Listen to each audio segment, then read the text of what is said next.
Sujet sensible et difficile, le handicap représente souvent une grande souffrance pour les gens qui en sont atteints. Cependant, il existe des lieux où ces gens ont l'opportunité d'être accompagnés par des professionnels qui leur assurent une vie adaptée. Nous nous trouvons devant l'Institut Facqueret pour un reportage spécial.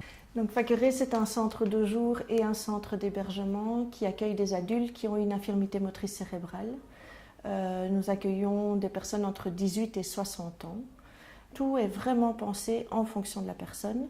Alors, en journée, on propose aux résidents des ateliers de différents types, des ateliers qui permettent de développer l'expression, la créativité, comme un atelier improvisation, des ateliers qui permettent de développer leurs compétences manuelles avec des meubles en carton, des créations de savon, de la peinture. Ici, on fait un atelier un petit peu karaoké. Donc on est un petit peu en train d'essayer de retrouver une dynamique et de retrouver un projet qui serait par après de créer peut-être un CD avec eux, avec des reprises de chansons qui leur plaisent. Mais là, pour le moment, on fait vraiment du karaoké, on chante diverses chansons, ça peut aller des chansons plus anciennes à des chansons vraiment plus récentes. C'est aussi un petit peu en fonction de ce qu'ils veulent.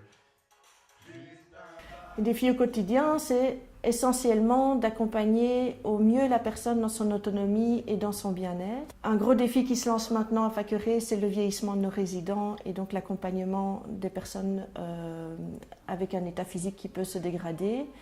Et nous sommes une ASBL, un des gros défis, c'est de devoir chercher des dons parce que les subsides qu'on reçoit ne sont pas suffisants.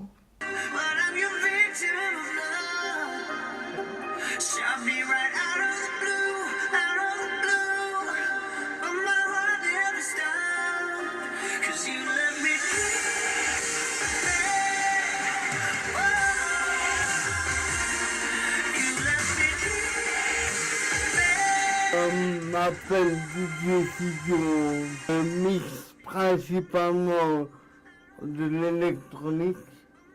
Ça peut varier de la trance à du hardcore et ça peut m'amener jusqu'au métal. Dans mon travail, vraiment, c'est le professionnalisme et le dévouement que le personnel a par rapport aux résidents, que ce soit dans les joies des résidents ou dans leurs peines. Et c'est un accompagnement de qualité et ça m'émerveille chaque jour. On doit aussi un petit peu se comporter, j'ai envie de dire, comme une grande famille, même si ce n'est pas évident. Et donc il faut vraiment trouver le juste milieu entre ce côté professionnel qu'on doit avoir avec eux, mais pas trop non plus parce qu'on n'est pas dans un hôpital, on n'est pas dans quelque chose de très...